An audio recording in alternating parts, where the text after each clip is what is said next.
হযরত মাওলানা ইদ্রিস কান্দলবি রহমতুল্লাহ আলাইহি ওনার এলাকার ঘটনা লিখছেন কিতাবের মধ্যে, যে আমার এলাকার গোয়াল্লা কন্যা লাহোর, বাড়ি কই জোরে কন, লাহোর, পাকিস্তানের লাহোর।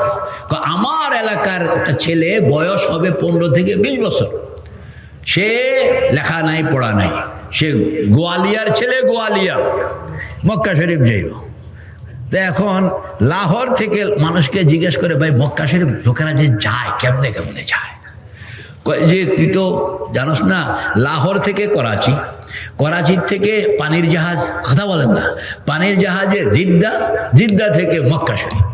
হে বেড়া রাস্তা মুখস্থ করছে, টাকাও নেই পয়সাও নেই কিচ্ছুই নেই। এখন ট্রেনে উঠছে, লাহোর থেকে ট্রেনে উঠছে, করাচি যাইব, এটার কাছে কিচ্ছু নেই। টিকিট মাস্টার জিজ্ঞাসা করছে কই যাইবে? করাচি। তার টাকা দাও, পয়সা দাও, টিকিট দাও, বলে কিচ্ছু নেই। আমার জেলখানায় পাঠাই দিলে জেলখানায় পাঠাইতে পারেন, আমি মক্কা শরীফ যাবো, ওই যাবো না। তুই পাগল না? তো অল্প বয়সের বাচ্চা তো কই রে পাগলামি করিস না, তুই বাড়িতে ফেরত যা। না আমি বাড়ির থেকে এই সিদ্ধান্ত করে আসছি আমি মক্কা শরীফ যাব।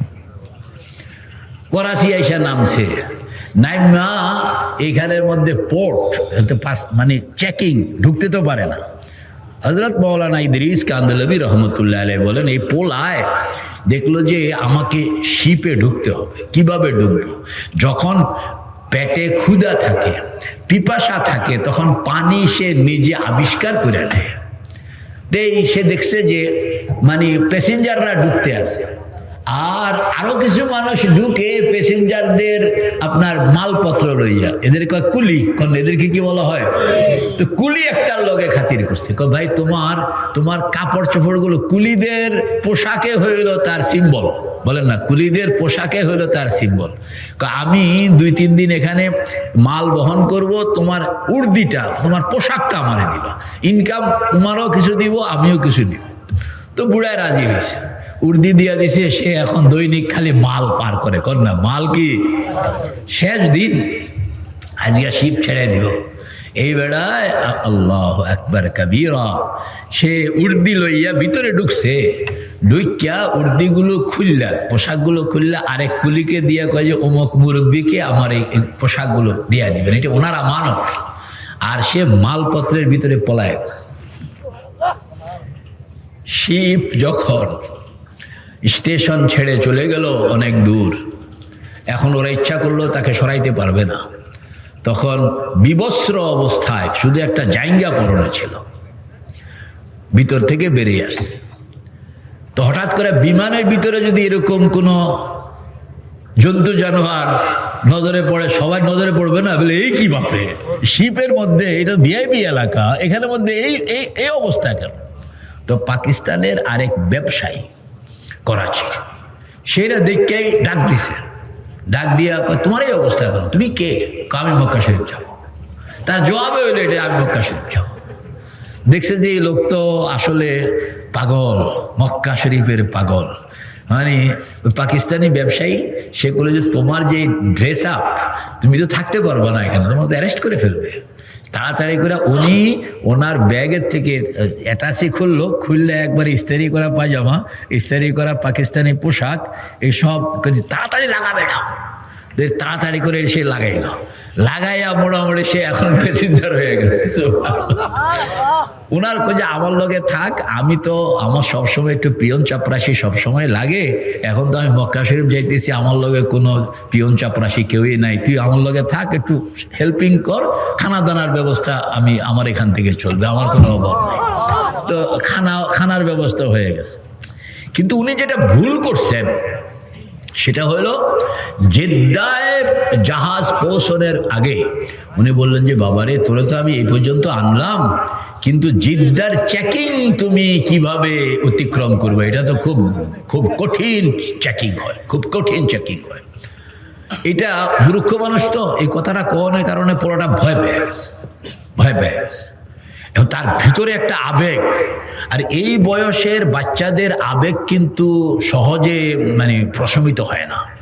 বয়সের একটা ব্যালেন্স আছে।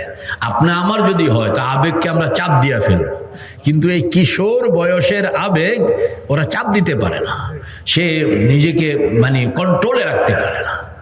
তো ওই ব্যবসায়ী এতদিন পর্যন্ত শিপে খেদমত করছে, সব ভালো আছে, কিন্তু উনি এই কথাটা একটু কঠিন করে বলছেন যে শিপে নামনের সময় কিন্তু চেকিং বড় কঠিন হয়।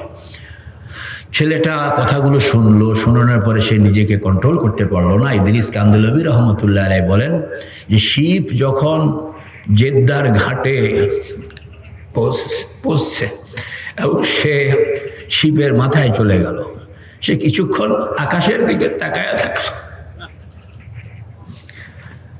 মনে মনে সে ভাবছে যে আল্লাহ, আমি মরে যাব, আমি পাকিস্তান ফিরে যাব না, আমি মরে যাব, আমি পাকিস্তান ফিরে যাব।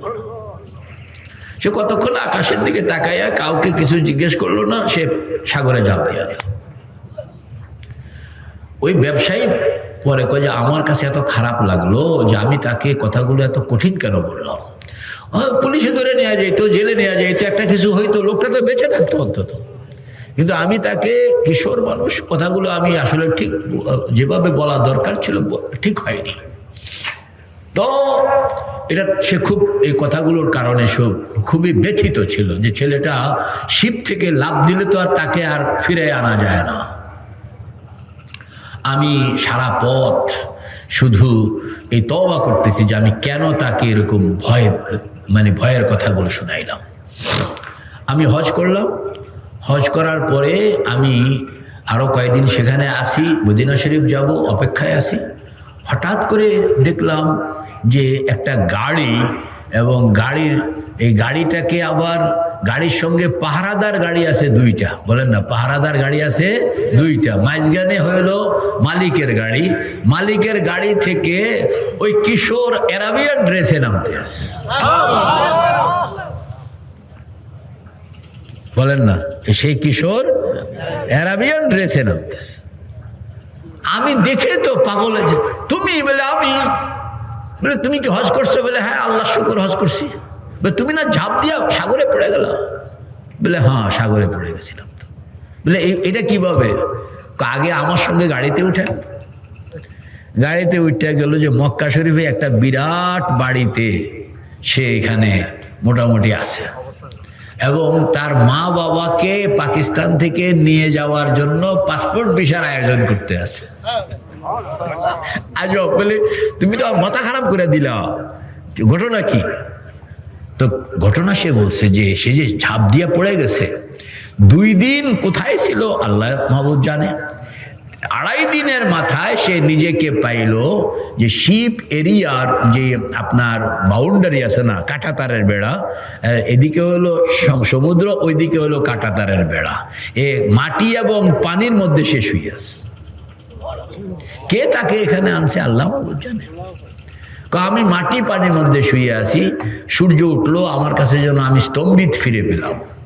তো আমি চিন্তা করছি আমি কোথায় আছি, আমি কিছুই চিনতেছি না। শিপের কাদা এবং মাটির বাইরে যেই কাঁটাতারের বেড়ার ভিতরে দেখলাম 3 পাকিস্তানি কন্যা, 3 পাকিস্তানি একটা গাভীর দুধ দোয়ানোর জন্য খুব মেহনত করতে আসে। আর গাভীটাও বিশাল গাভী ছিল, যেটাই দুধ দোয়ানোর জন্য আগে আসে ওইটারে দেয় এক লাথি, এটা 3 মাইল মানে 10 হাত দূরে গিয়া পড়তে আসে। 3 বাহাদুর তার দুধ দোয়াইতে পারতেছে না। আমি খালি শুয়ে শুয়ে তামাশা দেখতে আসি, ওদের লাঠির অবস্থা দেখে আমি এক পর্যায়ে হাসা দিলাম। বলে, 3 বাহাদুর মিল্লা গায়ে একটা দুধ দোয়াইতে পারতেছে না, এটা দেখে আমার হাসি চলে আসছে। তো খটখটাইয়া যখন হাসা দিল, ভিতর থেকে ওরা এটা শুনছে, শুননা কয় যে হাসলো কেরে? ওই যে কমিয়া তুমি আসতে আসো আর আমার চাকরি যেতে আছে। তোমরা 3 জনে মিললে গায়ে একটা দুধ দোয়াইতে পারো না, আমি তো 20টা গায়ের দুধ দোয়াইছি নিয়ে আসো একজনে। তো এরা আশা করলো যে তুমি কে? কয় যে আমি, আমার বাপদাদা হলো গোয়াল্লা। না, আমার বাপদাদা কি? এরা কিন্তু গোয়াল্লা না, এরা হলো চাকরি করতে গেছে, মক্কা শরীফ গেছে কি। তো গোয়াল্লার ঘরের গোয়াল্লা আর চাকরি করেন না একরকম হইব, দুধ দোয়াইতে হলো, এটাও তো একটা প্র্যাকটিস। সুবহানাল্লাহ, সুবহানাল্লাহ। এখন ওরা করে যে ভাই আপনি আমাকে বাঁচান, আমাদেরকে বাঁচান। এই বাড়িটা হলো এই যে শিপ মানে আপনার এটার কি কয়, পোর্টের যিনি ডিরেক্টর জেনারেল, এটা হলো ওনার বাড়ি। এবারে হলো শিপের ডিরেক্টর জেনারেলের বাড়ি। উনি রাজবংশের একজন সদস্য। অনেকদিন যাবৎ ওনার বাচ্চা কাচ্চা হয় না। আল্লাহ পাক কেমনে কেমনে ওনার বাচ্চা হয়েছে, কিন্তু মায়ের দুধ নাই। গাই কিনছে, আমাদের 3 পাকিস্তানিকে চাকরি দিছে দুধ দোয়ানোর। আমরা জীবনে দুধ টুধ দোয়াই টোয়াই নাই। এখন চাকরির কারণে মালিক কয়ে দিছে, তোরা যদি দুধ আজকেও যদি না দোয়াইতে পারো তো চাকরি সব ক্যান্সেল। এখন আমরা আছি বড় বিপদে, তুমি যদি পারো তো আমার একটু হেল্প করো। তো এরা কইতো আমি তো কাটা তারের বাইরে, আমি যাবো কেমনে, যাও না তো। এরা গিয়া মালিকরে কইলো যে একটা পাকিস্তানি এক গোয়াল্লা, সেই রকম মাটি কাদার পানিতে পড়ে আছে, আপনি তো ডিরেক্টর জেনারেল, আপনি হুকুম দিলে দুয়ার খোলে, তা এই লোকটাকে আনেন। এরা সুপারিশ করলো। ইদ্রিস কান্দলাবি রহমতুল্লাহ আলাইহি বলেন এই 3 পাকিস্তানি সুপারিশ করলো, তো এই বালককে নিয়ে গেল। এই বেড়া গিয়া ওই গাভীর পাশার মধ্যে আপনি হাত দিল, হাত দেওয়ার লগে লগে গাভী এটা সুন্দর মতন খাড়াইয়া রইল। সে ছোঁ করে 1 বালতি দুধ বের করে দিল। সবাই খুশি, ডিজি সাহেব তো মহা খুশি। সুবহানাল্লাহ। এই গাইকে কে কয়া দিছে, অন্যরা আসলে লাথি দিতে হবে, আর আবার পেয়ারা বন্দা যখন আসবে তখনই তুমি দুধ ছাড়বা। এরই একজন আছে উপরে ইঞ্জিনিয়ার, যিনি এটি সব বাহ করে আর আল্লাহ আকবার। এখন ডিজি সাহেব খুশি হয়ে গেছে, খুশি হইয়া কইতে আছে তুমি কি করো, বাড়ি কই? কই যে আমি মক্কা শরীফ যাবো। কার বেড়া মক্কা শরীফ? তো হলো আমগো আত্মীয় স্বজন। কথা কন না, আমগো কি আত্মীয় স্বজন? কতবার হজ করবি, এটি সব তো আমার পকেটে, আমি কইলে তো তোর হজ হয়ে যায়, তোর লইয়া যাবো গাড়ি করে আই না। তো তুই দুধ দোয়াইতে পারস? আমি মক্কা শরীফ যাবো। হ্যাঁ, খালি একই কথা, আমি কই যাবো? মক্কা শরীফ যাবো। কারে দুধ ধোয়াইতে পারস নি?